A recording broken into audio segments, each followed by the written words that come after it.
I'm just here to point out a couple of little useful tips for when you're digging a snow pit. Now, this is by no means a replacement for doing an avalanche skills training course. But if you've taken one or you want to learn a little more, you want to see that you're doing the right thing, maybe a couple of these things will help you clean up what you're doing in your snow pit and get you some nice results. First thing I like to do is choose a spot that's going to be somewhat representative of the terrain I'm going to be traveling in today. This milky, snowy weather, so I'm thinking about some open tree line locations.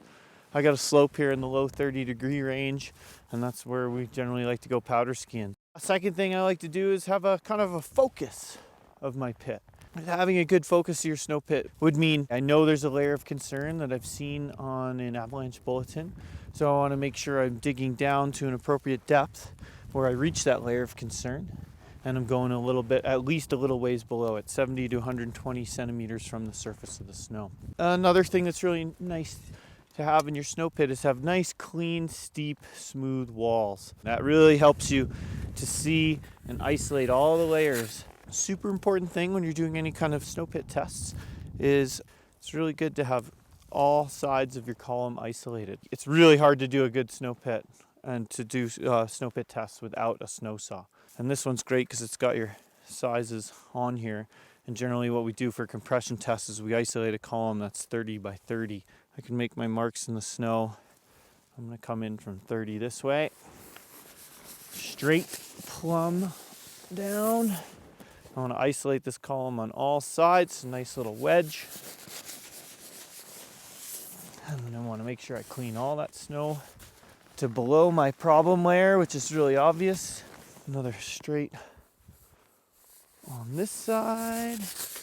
And then I have the same thing, it's 30 by 30, so I mark my 30 here, get my saw in, and I can watch it go all the way through so I know my column's isolated. And then I leave my saw right there at the bottom. Also like to clear off all the fist snow from the top. And I go my compression test. It's really nice to be calibrated with how hard you need to hit. So we go 10 taps from the wrist. You can see we had a little bit of failure after just that. It's only in the surface snow. And here it comes down here. Try and pull it off if you can. If it sticks together as a slab, then you can check out what you might have slid on. Take stock of how deep that layer was. And we can keep going. 8, 9, 10. From the elbow, 10. Failure down there. See, we got some good slab, nice and stiff. And sometimes I just like to finish off all the way down.